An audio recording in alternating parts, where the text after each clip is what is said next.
Hey guys, this is Kyle, aka Vulcan Wolverine. It's about 4:30 p.m. where I am. I think for Christmas I'm gonna get myself a new hat because this is just getting ridiculous. But I've got to wear this hat.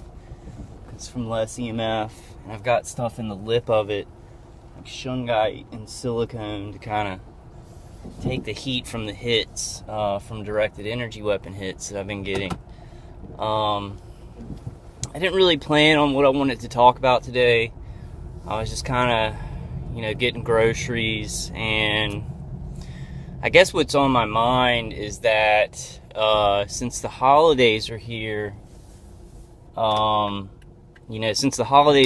guy that lives next door to me, I think, is on vacation for the holidays, and so, late into the night, 2 o'clock in the morning, 4 o'clock in the morning, really any time, when I go use the bathroom or take a bath or anything like that, he's doing the same protocol now.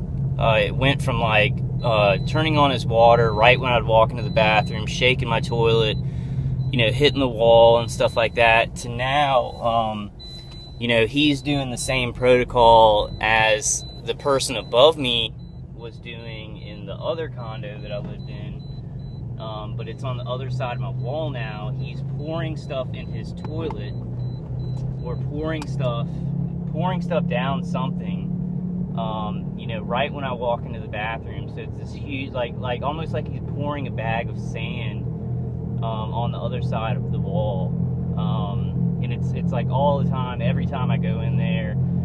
And what I'm afraid of, because this has been on my mind, and this is how it works, because, reading the gang stalking manual, they get these community-placed agents, and these are people who maybe live around you, or, live in the same neighborhood. Oh, it's really hot. I'm wearing a jacket today, but I kind of put on the air conditioner. The way that it works is that they get these community-placed agents to do these little harassment things, for gang stalking, or whatever they call it, patrolling persons of interest, which, I'm not a person of interest. I haven't committed any crimes, but they are experimenting, and, I'm under heavy fire from directed energy weapon systems. So then they just say that person is crazy, or, that person is a person of interest, or on a terrorist watch list, and then these community-placed agents, they harass you, in your home or around. And then what they do is that these community-placed agents, if they do enough stuff, harassment, and I just got a light change in front of me.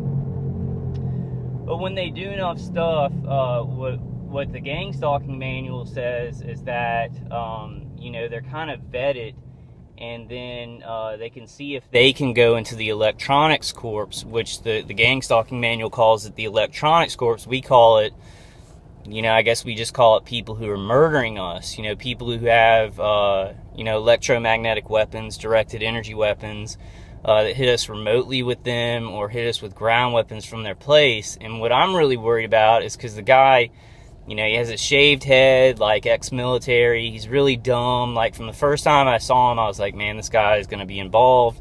He's not going to talk to me or anything. He's just going to do whatever, community watch or the sheriff's department, or, whatever, however this criminal cartel reaches out to your neighbors and people around you. I was like, he's going to do that stuff. Like, I just knew it. I knew it from just the look of him. He's an idiot. He doesn't think. He's not a creative or critical thinker. I could just tell. And I was right. I mean, I didn't say anything to him. I didn't do anything. I tried to actually be nice to him, around the place if I saw him. But now it's like, I've seen him a couple of times with a red shirt, and he doesn't look at me and stuff like that. He's told the maintenance man on me, he's told the maintenance man on me because I banged on the wall, and I said, hey, stop harassing me.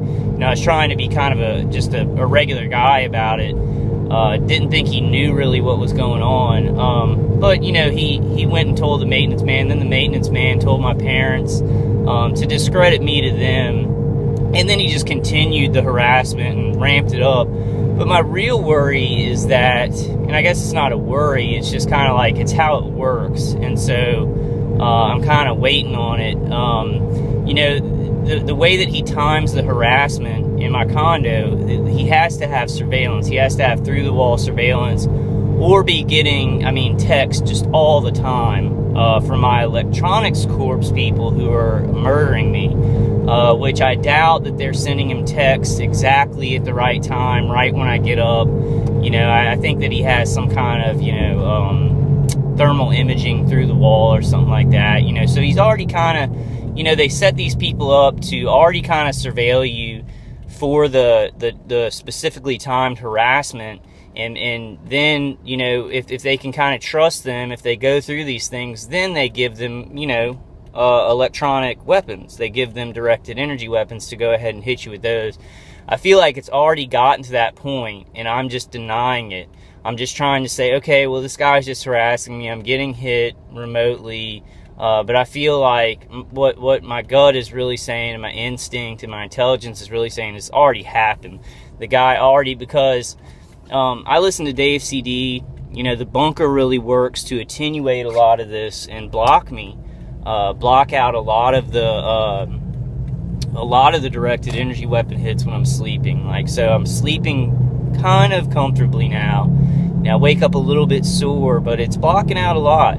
But then I walk over, you know, to that side of my condo. Like, if I walk into my kitchen or I walk into the bathroom, I get the stinging, ringing in my ears, which I haven't heard in months and months. You know, I've heard it a little bit from my remote attackers. They do other stuff. They hit me with external directed energy, and then they can get the high-pitched sound in sometimes if I don't listen to the CD in like a long period of time, like 16 hours or something like that. But now it's like every time I walk over to that side of my condo, I hear it really loud. And so I feel like it's already reached the point where my neighbor does have weapons. So, you know, I was just, it's horrifying, because all last night I was thinking, okay, how do I do this? I just want to, you know, my first instinct is just go talk to the guy. You know, just go over, give him a flyer. You know, Terry gave me some flyers. I've been handing out flyers.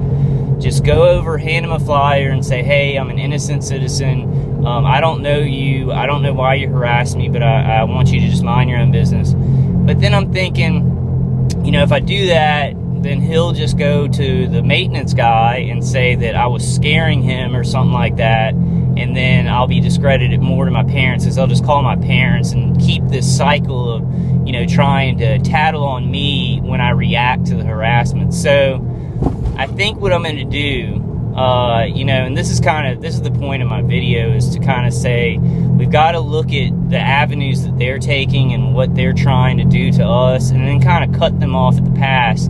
So I feel like I'm going to go to my maintenance guy. I'm going to be like, okay, this guy is harassing me. He's been harassing me for months. I may give him a flyer, but I'm just going to tell my maintenance guy, hey, I'm going to go talk to this guy and just tell him to leave me alone. I'm not going to bang on the wall or anything like that. You know, I'm not going to directly say stop, because what these people do is that's the whole point of it. The whole point of it is they harass you for months and months and months, and they want a reaction out of you, and then they tell on you and say that you're the scary person, you're the person that's crazy. So that's what this whole thing's about. So I feel like I'm figuring this thing out, and I want to back that guy off next door to me, because I don't want him to get too comfortable and feel like, hey, this guy is not doing anything. You know, he's not coming over here and talking to me, and I can say anything I want to about him. So I'm just going to go ahead and get weapons and just start shooting him, because that's what happens. Like, these people they don't get caught. Nobody tells them anything. They get away with it, and then they just do more and more and more. And that's what, you know, on a microcosm, macrocosm scale, you look at these people who harass us on a microcosm scale, and the harassment gets worse and worse and weirder and weirder. And that's what's happening, like, on a bigger scale with the murder and the experimentation, is like they're just getting away with it. The contractors, you know, the Department of Defense and all the alphabet agencies kind of feeding in to this experimentation, this human trafficking.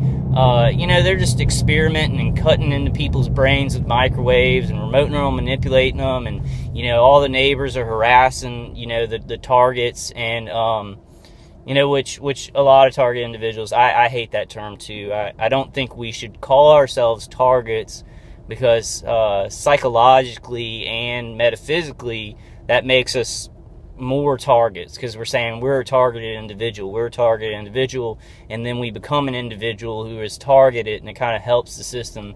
But it is the way we're identified, and it's the way that the public is going to become more aware of us. But I feel like on a microcosm, macrocosm scale, you look at these people who get away with the harassment, that's how the big system works too, because they just get away with this stuff. Nobody's doing anything about it. You know, everybody's too scared to say anything because they're going to be targeted. So they just do it. They do it more and more, and they do it worse and worse. And that's what I'm seeing from this guy next door. He got away with harassing me for months, and then I bang on the wall and I say, hey, leave me alone, just like a normal person. And then he gets me in more trouble. He's been harassing me. He acts like I'm just this crazy person because there's no motive for him to harass me. Like in a normal world where this system doesn't exist and people aren't getting paid to harass and there aren't community agents and stuff like that, there's no motive for some guy living next door to me who doesn't know me to cause problems with me. So they use that, what people would normally think about the situation, and they just turn it on you. They just turn it on you and then just, you know, experiment and kill you and then harass you. And then if you react and say, hey, this is happening, this person is harassing me, like I don't know them and I don't want any problem in the area. Like I definitely don't want problems for my neighbors because I'm dealing with, you know, remote targeting. And I have to deal with that. And I don't even know, like I know the contractor who's doing it to me. I think I figured that out, but I don't know even the people who are contracted to experiment on me and torture me and slow kill me. So I don't need like my neighbor messing with me. I don't need to mess with him. I don't need this. But I mean, that's the whole point. You know, the system knows you don't need it. They know it's just going to cause more problems for you. I guess that was on my mind, and I was just thinking, you know, think about how they're trying to defame you or discredit you, and then try and cut them off at the pass on those certain avenues. So I'm going to go to my maintenance guy. I'm going to be like, this guy's harassed me, and I'm just going to go talk to him. So he can't, so my neighbor can't, after I go and talk to him, say, hey, this guy is acting crazy and saying I'm doing stuff, and then they can continue this thing where they call my parents and stuff like that. Because I know my maintenance guy is a good guy, and I talk to my parents about that, but I think, I mean, he's compliant. He's very compliant, and this is a huge system. And if he was told lies about me and was like, hey, this guy's crazy and we got to get him out of here by harassing him, you know, he would participate. You know, he'd participate and make money off of it. He would patrol me, even though he's a good man.